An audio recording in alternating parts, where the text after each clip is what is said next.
những ngày mình chỉ muốn bắt đầu thật chậm, không vội vàng, không áp lực.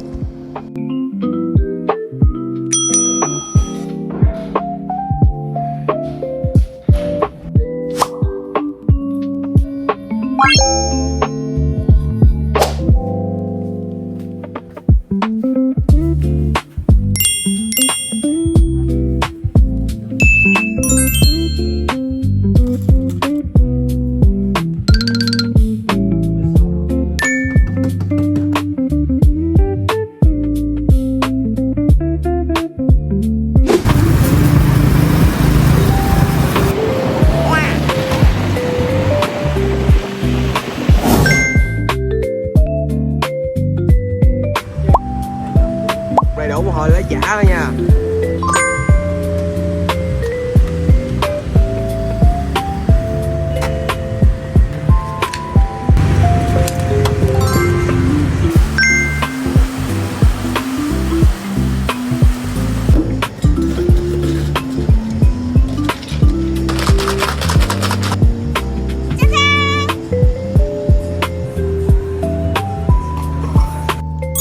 Nay mình có một buổi cà phê, có lẽ chỉ cần gặp đúng người thì buổi sáng cũng trở nên nhẹ nhàng hơn.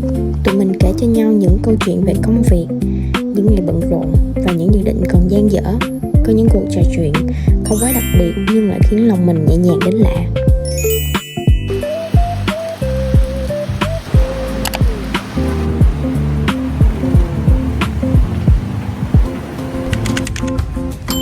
Giữa thành phố vẫn luôn có những nơi khiến mình muốn bước chậm lại.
Điều tuyệt vời nhất của một ngày nghỉ không phải là đi được bao xa, mà là có người cùng mình tận hưởng từng khoảnh khắc.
Đây là đài phun nước ở cổng A trường Đại học Văn Lang.